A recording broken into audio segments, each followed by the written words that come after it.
Question number 6, James Shaw. Thank you, Mr Speaker. My question is to the Prime Minister and reads, does he stand by his answer to a supplementary question yesterday about carbon emissions that, quote, a target of 40% reduction on 1990 levels would be disastrous for the New Zealand economy, end quote? Right Honourable Prime Minister. Mr Speaker, yes. Supplementary. Supplementary question, James Shaw.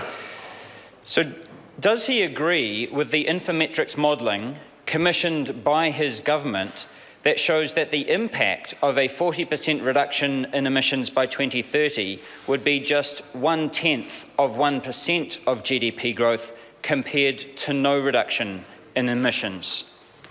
The Right Honourable Prime Minister. Mr Speaker, there's been a wide range of modelling done, but one of the models I've seen indicates that if we were to take a 40% reduction target off 1990 levels, that would come at a $5 billion cost to the economy, or probably more interestingly, about $1,800 a household per year would be worse off. And of course, that impact would have the biggest impact on lower income households.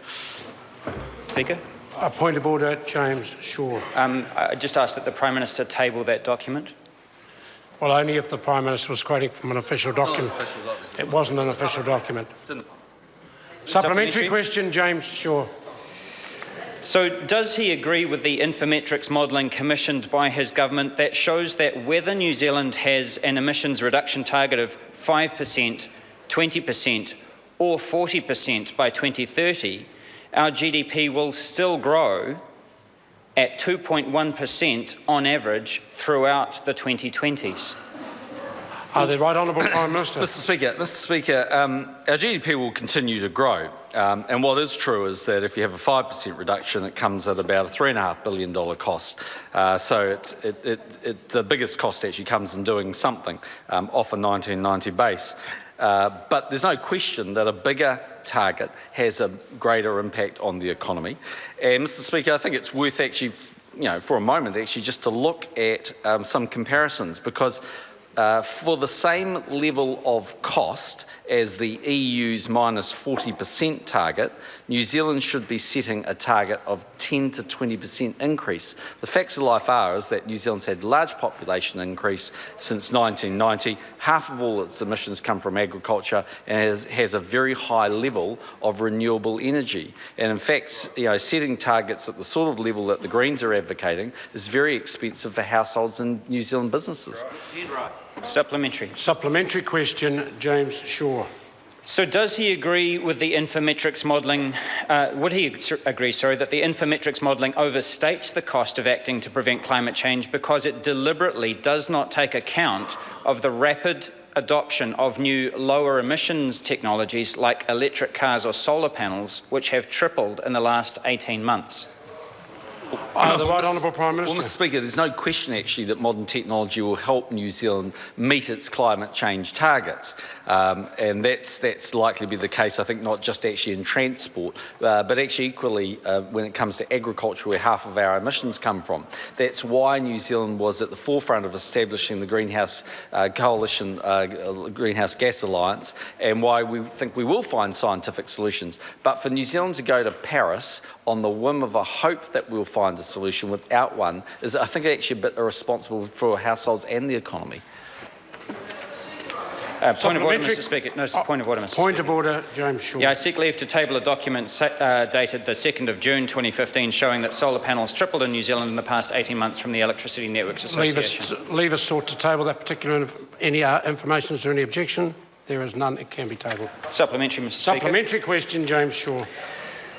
Why is his government making it more expensive to prevent climate change by underinvesting in clean transport options like Auckland's City Rail link, meaning that New Zealanders will have to pay to offset our emissions rather than saving money to lower them? The Right Honourable Prime Minister. That's not true. The government's made it clear that it's committed to the CBD rail tunnel in Auckland, but it wants to do that under a time frame which is actually fair on Auckland ratepayers who also have to pay half of the cost. Supplementary, Mr Speaker. Supplementary question, James Shaw. Why has the government not released any economic modelling to show what the costs of doing nothing to stop climate change are? The Right Honourable Prime Minister. Well, Mr. Speaker, there will be plenty of people that will want to put up their own models. I mean, the truth is that all of them rely on some form of assumption, but the government has released a discussion document, which the member will be aware about. The discussion document makes it clear, actually, the government's intention is to set what it believes is a realistic target and to do the right thing. I simply make the point that for New Zealand to achieve the sort of reduction targets that you're seeing proposed in the EU is far more expensive. And in fact, actually, if the member wants to go and use the OIA or go onto the Treasury website and have a look at the recommendations from Treasury, the Treasury's recommendations are that the government should do a lot less than what it's proposing to do because it believes the relative costs in New Zealand compared to our competitors is much greater.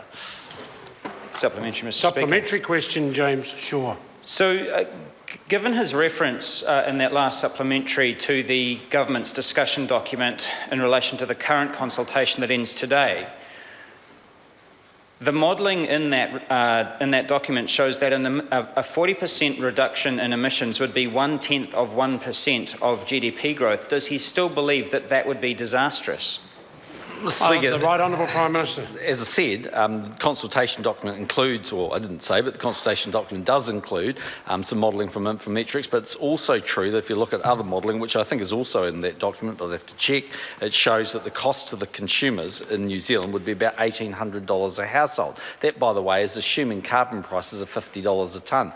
But in 15 years from now, carbon prices could be a lot greater than that and the costs could be a lot greater. In the end, New Zealand has to do the right thing. But putting our businesses, particularly our trade-exposed ones, out of business simply to meet some target, which most other countries would find much easier to reach, when some very large emitters are not prepared to take those steps, is, I don't think, an economically rational thing to do. Question number 7, Chris Hipkins. Thank you very much, Mr. Speaker.